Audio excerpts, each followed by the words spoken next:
Bom dia, a paz do Senhor Jesus. Hoje vamos estar lendo um pouquinho em uma das lições bíblicas do terceiro trimestre que fala a Igreja de Jerusalém, doutrina, comunhão e fé, base para o crescimento da Igreja em meio às perseguições. E hoje vamos estudar a lição de número 3.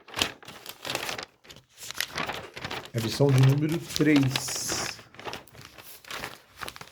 número 3. Aqui em cima, a lição de número 3, que vai falar uma igreja fiel à pregação do Evangelho. Então vamos à leitura. Lição de número 3, dia 20, vai ser ministrada dia 20 de julho de 2025, que fala que uma igreja fiel, o tema é uma igreja fiel à pregação do Evangelho. Vamos à leitura do texto áureo. O texto áureo diz: E quando Pedro viu isto, disse ao povo: Varões israelita, por que vos maravilhais disto? Ou por que olhais tanto para nós, como se por nossa própria virtude ou santidade fizemos andar este homem? Atos 3:12. E a verdade prática diz: a verdadeira pregação consiste em dar testemunho de Cristo no poder do Espírito. E agora vamos para a nossa leitura diária. Leitura diária de segunda. Deixa eu só localizar aqui. Leitura diária de segunda. Se encontra em 1 Coríntios, capítulo 1, versículo 23 a 25, a necessidade da pregação. O versículo 23. Nós não anunciamos ao Cristo crucificado, uma mensagem que para os judeus é ofensa e para os não-judeus é loucura. Agora o versículo 24. Mas para aqueles que têm chamado, tanto judeu como não-judeus, Cristo é o poder de Deus e a sabedoria de Deus. Versículo 25. Pois aquilo que parece ser loucura para Deus é mais sábio do que a sabedoria humana, e aquilo que parece ser fraqueza de Deus é mais forte do que a força humana. E a leitura de terça se encontra em Marcos 16:15. Então ele disse: Vão pelo mundo inteiro e anunciem o evangelho a todas as pessoas. A leitura de quarta diz: ungido para pregar. Lucas 4:18. O Senhor me deu o seu Espírito. Ele me escolheu para levar boas notícias aos pobres e me enviou para anunciar liberdade aos presos, dar vistas aos cegos, libertar os que estão sendo oprimidos. E a leitura de sexta-feira se encontra em Atos 4:19. Um chamado de arrependimento. Atos 4:19 diz: Mas Pedro e João responderam: aos senhores mesmo julguem diante de Deus, devemos obedecer aos senhores ou a Deus? E sábado, Atos 4:25, a ênfase da promessa abraâmica. Atos 4:25, tu falaste por meio do Espírito Santo e do nosso antepassado Davi, teu servo, quando ele disse: Por que as nações pagãs ficaram furiosas, porque os povos fizeram planos tão tolos. E aí, dando sequência, já foi lido a leitura diária. Dando sequência, vamos ler a leitura bíblica em classe. A leitura bíblica em classe que se encontra em Atos 3. Vamos ler então para os irmãos Atos 3. Atos 3. Pequena explicação da minha Bíblia, que é uma tradução, a linguagem Bíblia de Estudo, nova tradução para a linguagem de hoje. E vamos ler a cura de um coxo. Pelo poder do nome de Jesus, Pedro cura um homem coxo e depois, no pátio do templo, anuncia com poder a mensagem da salvação. Vamos à leitura do capítulo 3 de Atos. Certo dia de tarde, Pedro e João estavam indo ao templo para a oração das 3 horas. Estavam ali um homem que tinha nascido coxo.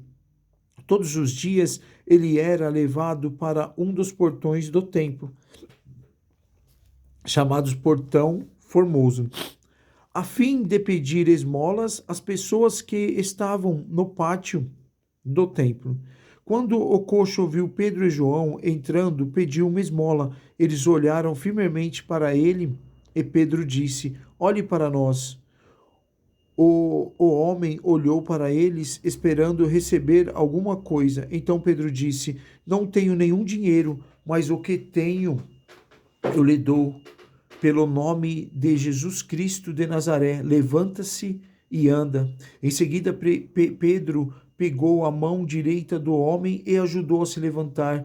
No mesmo instante, os pés e os tornozelos deles ficaram firmes. Então ele deu um pulo, ficou de pé e começou a andar. Depois entrou no pátio do templo com eles, andando, pulando e agradecendo a Deus. Toda a multidão viu o homem pulando e louvando a Deus. Quando perceberam que aquele era um mendigo que ficava sentado perto do portão formoso do templo, ficaram admirados e espantados com o que havia acontecido. Mensagem de Pedro ao templo. O homem que havia sido curado acompanhou Pedro e João. Todas as pessoas estavam admiradas e correram para a parte do pátio do templo chamado Alpendre de Salomão, onde eles estavam. Quando Pedro viu isso, disse ao povo: Israelitas, por que vocês estão admirados? Por que estão olhando firmemente para nós, como se tivéssemos feito este homem andar por causa do nosso próprio poder ou por causa da nossa própria dedicação a Deus? O Deus do nosso antepassado, o Deus de Abraão, o Deus de Isaque, o Deus de Jacó, foi quem deu glória ao seu servo Jesus, mas vocês o entregaram às autoridades e rejeitaram diante de Pilatos quando resolveu soltá-lo. Vocês não o quiseram. Jesus era bom e dedicado a vocês, mas vocês o rejeitaram. Em vez de pedirem liberdade para eles, pediram que Pilatos soltasse um criminoso.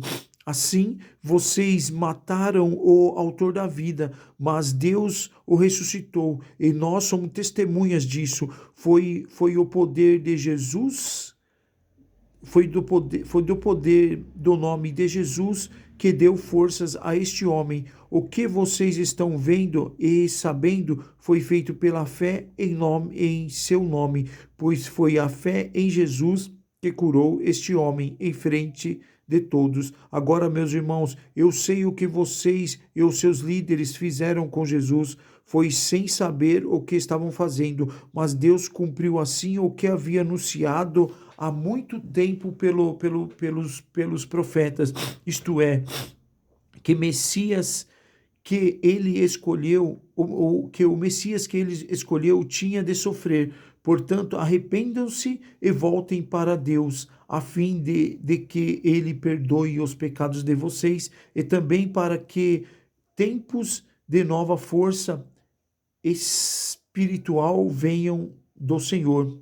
E ele mande Jesus, que ele já tinha escolhido para ser o Messias de vocês. Jesus precisa ficar no céu até chegar o tempo em que todas as coisas serão renovadas, como Deus anunciou há muito tempo pelos seus fiéis mensageiros, os profetas. Pois Moisés disse: do meio de vocês o Senhor Deus escolherá e enviará para vocês um profeta, assim como ele enviou. Obedeça a tudo o que ele lhes disser. Aquele que não obedecer será separado do povo de Deus e destruído. Samuel e todos os profetas que vieram depois dele falaram a respeito destes dias. As promessas que Deus fez por meio de seus profetas são para vocês. E vocês fazem parte da aliança que Deus fez com os seus antepassados, quando disse para Abraão: por meio de seus descendentes eu abençoarei todas as nações do mundo. Assim, Deus escolheu seu servo e mandou primeiro a vocês para abençoá-los e para que cada um de vocês abandone os seus pecados. Foi lido na uma tradução da Nova Bíblia da linguagem de hoje, uma linguagem mais simples para o nosso aprendizado. Agora vamos ler a leitura bíblica em classe, que está em Atos 3, do versículo 11 e 19. E, pregando-se Pedro e João, todo o povo correu atônico para junto deles, para junto deles no alpendre chamado Salomão. Então Pedro e João estavam pregando no templo. E quando Pedro viu isto, disse ao povo: varões israelitas, por que vos maravilhais disso? Ou por que olhais tanto para nós, como se por nossa própria virtude ou santidade fizemos andar este homem? Então Pedro e João curaram um paralítico. Pelo poder do Espírito Santo, em nome em nome de Jesus, e o Espírito Santo que estava sobre eles operaram a cura. Aí o 13 que diz: o Deus de Abraão e de Isaac e de Jacó, o Deus de nossos pais, glorificou o seu filho Jesus, a quem vós entregaste perante a face de Pilatos e negaste, tendo ele determinado que foi solto. Então ele diz que Jesus era o Messias, que Jesus era o Filho de Deus, que foi morto, preso, crucificado e ressuscitou ao terceiro dia, e durante 40 dias deu prova de vida aos seus discípulos mais próximos, e as pessoas mais próximas ele provou que estava vivo. E depois de 40 dias ele ascendeu aos céus.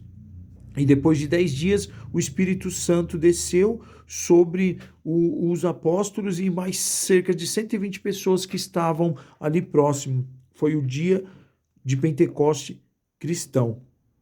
E após isso, os apóstolos começaram a pregar e operar a cura em nome de Jesus. E eles tinham muito autoridades, não tinham mais medo de perseguições, não tinha mais medo de ameaças, não tinha mais medo de ser chicoteado, não tinha mais medo de ameaça de ser preso ou até mesmo de ser morto. Lembro muito de Estevão, foi o primeiro mártir. Ele estava pregando na frente dos templos, os saduceus, os fariseus e os líderes do conselho mandaram ele parar, falar que ele estava blasfemando contra o nome de Deus, e ele não parou e ele continuou, foi ameaçado de ser apedrejado e mesmo assim continuou, mesmo recebendo as primeiras pedras, ele clamava a Deus e ele estava em comunhão com Deus, e em nenhum momento ele deixou de lembrar do nome de Jesus, do nome de Deus. Amém? Então o versículo 14: mas vós negastes o santo e justo, e pediste que se vós desse um homem homicida. Então negou um homem santo e justo, que era Jesus, Filho de Deus, o Messias, entendeu? E deu liberdade para um homicida. E lembrando daquela cena onde a autoridade romana perguntou para o povo: você quer que eu liberte Jesus ou esse outro homem? Aí o ladrão, o homicida. Aí a população escolheu o homicida. E mataste o príncipe da vida, a qual Deus ressuscitou dos mortos, e do que nós somos testemunha. Então, matou o príncipe da vida, matou Jesus Cristo, entendeu? A qual ressuscitou dos mortos, e durante 40 dias deu prova de vidas para os seus apóstolos e aquelas pessoas que estavam mais próximas dele, e depois de 40 dias ascendeu aos céus, e depois de 10 dias que ele ascendeu, que nosso Senhor Jesus Cristo ascendeu aos céus, foi derramado, que era a promessa dele, né? Que o Espírito Santo viria derramado, e o Espírito Santo de Deus foi derramado sobre os apóstolos e as pessoas que estavam mais próximas. E pela fé no seu nome, fez o seu nome fortalecer a este que vesdes e conheceis, e a fé que é por que ele deu a este, na presença de todos vós, esta perfeita saúde. Então a cura, né? Em nome de Jesus, Pedro e João operaram a cura naquele paralítico que ficava na entrada do templo, e ele levantou e andou.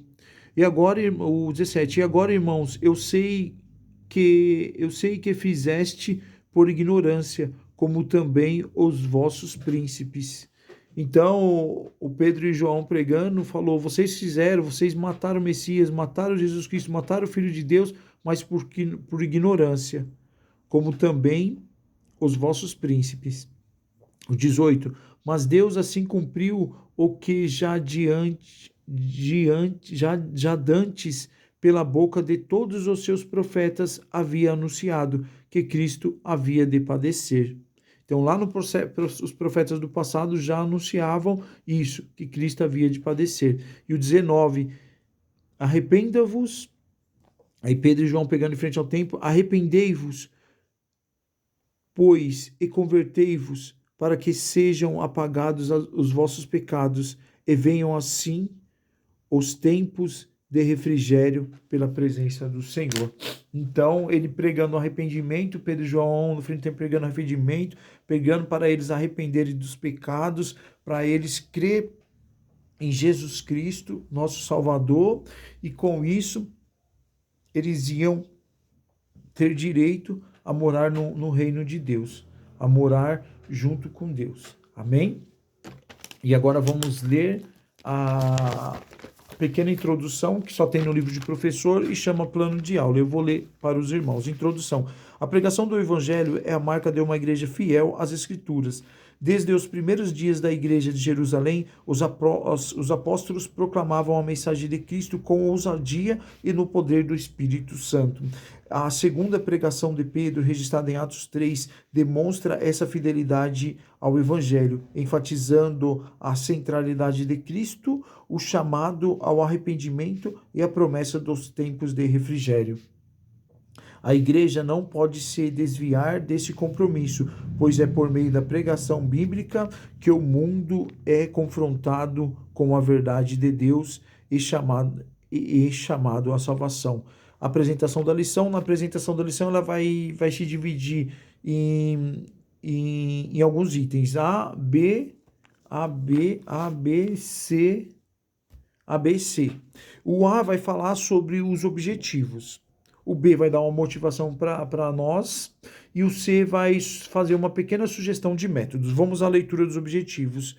Então, o objetivo 1 vai ser expor a importância da pregação da Escritura. O objetivo 1 da lição vai ser expor a importância. Qual a importância da pregação das Escrituras? O objetivo 2, que vai estar no tópico 2, vai ser demonstrar como o Espírito Santo capacita a igreja a pregar com poder e autoridade. Então, o tópico 2 vai nos ensinar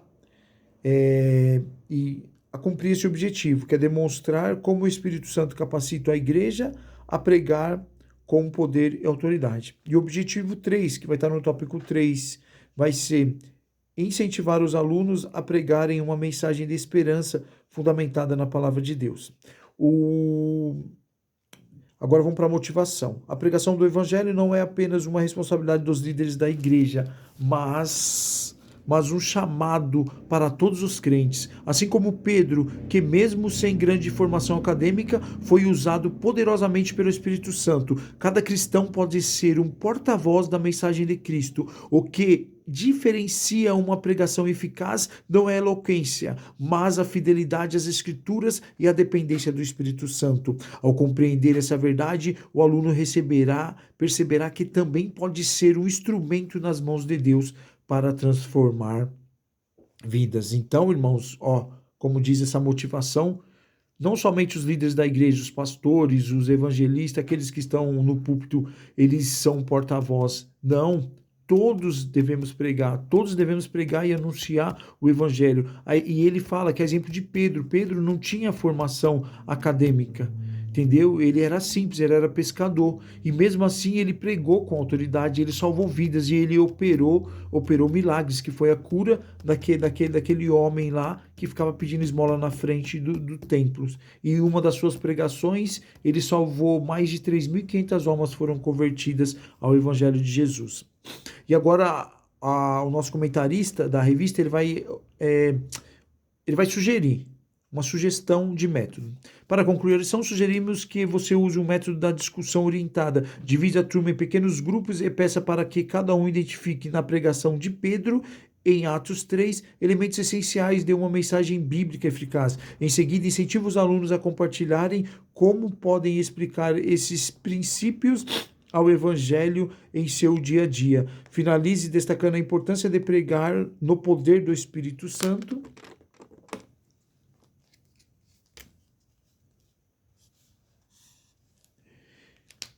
E ore com a classe, pedindo a capacitação para testemunharem com ousadias. E agora vamos à introdução. Aí tem na revista de todos, tanto aluno como professor, tem acesso a essa introdução. Irmãos, e só voltando um pouquinho, os hinos sugeridos são os hinos 18. O hino 18. Vou achar rapidamente aqui para os irmãos. Hinos 18 da harpa cristã, tá? É o louvor 18. Que essa sugestão só vai ter na revista do professor. 18. Grata nova. Grata nova a Deus proclama hoje ao mundo pecador. Doce nova a revelação lá na cruz do Salvador. Cego e desviado o homem dos caminhos do Senhor. Desconhece e desconfia desde Deus, o Deus de amor. Grata nova, doce nova, vem dos lábios do Senhor, escutai com alegria, Deus é a luz e nosso amor. E o hino 227, eu não sei se o irmão vai conhecer, esse daí que eu li foi o 18. Agora vamos ver qual que é o 227 para os irmãos. 227 diz, Deus amou este mundo. Deus amou de tal maneira este mundo sofredor, que a humanidade inteira deu seu Filho para salvar. Agora nunca mais perece o que crê, mas vida eterna tem. Quem em Cristo permanece vai ser coroado além. O pecado na cruz foi vencido. Podes pela fé vencer também. De justiça e vestido e receberás a coroa do além. E agora vamos ler os 505.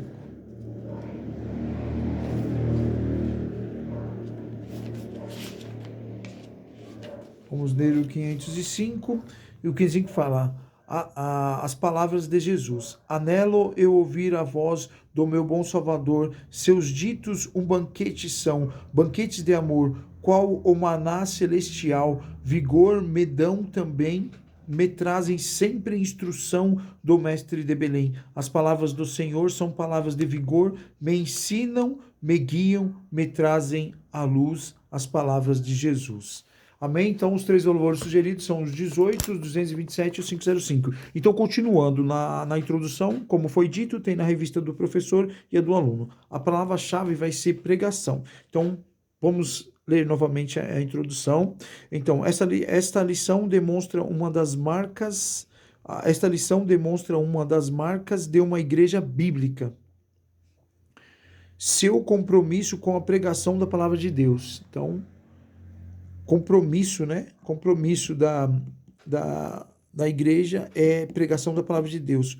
Uma igreja verdadeira valoriza a mensagem das Escrituras e coloca Cristo no centro. Então, sempre, toda igreja tem que valorizar a Escritura Sagrada, tem que seguir as Escrituras Sagradas e sempre não colocar o homem no centro. Não, o homem no centro não. É sempre Cristo no centro de tudo o que ensina.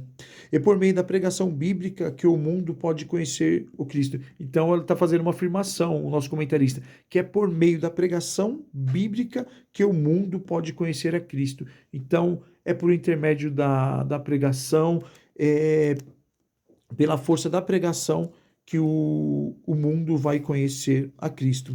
Além disso, uma igreja bíblica prega no poder do Espírito Santo. Então você tem que estar ali buscando, tem que estar afiado, tem que estar orando muito, tem que estar jejuando muito. Para quê? Para que você alimente mais a sua alma, mais o Espírito. O Espírito sendo alimentado, ele vai estar mais próximo de você. Quando você alimenta a carne, você está mais inclinado às coisas do mundo, às coisas carnais, a tudo que esse mundo aí vem oferecer, que é tudo passageiro, curto e passageiro. Mas o que o que a pregação, o que as escrituras nos oferece é para sempre, é para uma eternidade. Então, a igreja bíblica prega no poder do Espírito Santo. Então, quando você pregar, você tem que buscar muito, você tem que buscar muito para você pregar no poder do Espírito Santo, igual Pedro e João fez.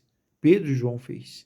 Entendeu? E nós aprendemos aqui que quando você é batizado, o Espírito Santo já passa a habitar no seu coração, na sua vida, porque diferente no passado que o Espírito Santo de Deus vinha, entrava no homem, o homem cumpria aquela missão e depois ia embora, ia fazer outra missão com outra pessoa. E é diferente agora, com a nova aliança, não. O Espírito Santo, quando você é batizado, ele já vem, já passa a habitar em você, e aí só depende única e exclusivamente de você alimentar esse Espírito para que ele se fortaleça a cada vez mais. Aí é uma escolha que você faz, alimentar o Espírito ou alimentar a carne. Aí a escolha de cada um, e aí você vê a diferença de pessoas bem desenvolvidas na igreja e outras pessoas que ficam estagnadas. Apesar de ter muitos e muitos anos na igreja, ela não cresce. Por quê? Ela não está alimentando o espírito como deveria. Então vai lá. Não transmite apenas palavras vazias, mas mensagens vivas e transformadoras que vêm da inspiração do Espírito Santo de Deus. Então, olha, ela transmite mensagem viva e transformadora que vem da inspiração do Espírito Santo de Deus. Então não é você ali, é o Espírito Santo de Deus operando por intermédio de você, pela sua pessoa. Então, se edifique na presença de Deus, se edifique nas Escrituras, continue sempre lendo a revista, vinculando a Bíblia, lendo os textos bíblicos. Não pare, a revista é apenas um norte para você se dedicar e ter uma clareza maior do que te está dizendo as Escrituras. Por fim, uma igreja bíblica traz a esperança para aqueles que já enxergam saída. Então, aqui, ó, por fim, uma igreja bíblica traz esperança, ó, a igreja trazendo esperança, esperança para aqueles que não enxergam saída. Então, aquelas pessoas que não têm mais, não enxergam mais, não tem mais razão de viver. Por que eu vou viver? Não tem mais saída da minha vida, cheguei ao fundo do poço. Não, tem, por intermédio da esperança, da esperança. Aqui, ó, por fim, uma igreja bíblica traz esperança. Então, a igreja vai trazer esperança para você. Não, você tem saída ainda, sua vida é bela, você é filho de Deus. Vem para cá, se converta, seus maus caminhos, arrepende seus pecados, siga na direção certa, siga como alvo que é Cristo. Então ela quem? A igreja. A igreja anuncia que é um futuro de refrigério e renovação na presença do Senhor. Então a igreja anuncia o quê? Que é um futuro refrigério e renovação na presença do Senhor, onde você, a exemplo dos apóstolos, não vão temer mais nada. Não vão temer mais. Você vai enxergar apenas a Cristo e vai seguir. Ele vai ser seu alvo. Não tem ameaças, não tem prisões, não tem dores, não tem dificuldades. Eles eram apedrejados, eles eram açoitados, chicoteados em praça pública. Pedro e João, por ter pregado o evangelho, eles receberam 40 menos uma chibatada nas costas, rasgaram as vestes na região das costas e começaram as chibatadas lá pelos soldados, entendeu? Então, é o que fala aqui, ó. Ela anuncia que é um futuro refrigério e renovação na presença do Senhor. Amém? Glória a Deus. Então vamos seguir. Agora no tópico 1, o que a igreja prega? Só que assim, esse tópico 1, ele vai ficar por uma próxima aula, porque senão o vídeo fica muito extenso. Então, vou dividir em 5 partes. A primeira parte é uma parte introdutória, a segunda parte falando do tópico 1, a terceira parte falando do tópico 2, a quarta parte falando do tópico 3 e a quinta parte fazendo uma pequena conclusão, tá bom? E saúdo a todos com a paz do Senhor Jesus, que vocês venham permanecerem firmes na palavra e alimentando sempre o Espírito. Mas como que eu alimento o Espírito na minha vida? Como que eu alimento a minha alma? Como que eu alimento? É lendo as Escrituras Sagradas, é estar em todos os momentos em comunhão, é estar buscando a Deus, é estar orando, é estar na igreja na terça, na quinta, no sábado, e não deixar que as fraquezas dessa carne aqui nos impeçam de ir para a igreja, entendeu? Que venhamos estarmos fortes no Evangelho, anunciando, aprendendo da palavra, para quando termos uma oportunidade lá na frente, nós sabemos o que falar. Irmãos, nesse trimestre, vamos estudar o livro de Atos. O livro, 3 meses estudando o livro de Atos, vou ver aqui para os irmãos. Atos termina, quantos capítulos tem? 20, 21, 21. Já vou encerrar o vídeo, irmãos. 21. Ó. 21, Atos, 22, 23, 26, 27, 27, 28. Atos tem 28 capítulos. 28 capítulos, irmão, para ler em 3 meses. Então vai diluir os 28 capítulos em 3 meses, então vai ficar fácil para os irmãos, tá bom? Que Deus abençoe a cada um dos irmãos nessa segunda-feira aí, tá bom? Deus abençoe, guarde, livre e protege todos os maus no trabalho, as famílias dos irmãos também, que Deus venha abençoar, edificar, cair por terra toda contenda, toda briga, tá bom? Deus abençoe a todos, amém.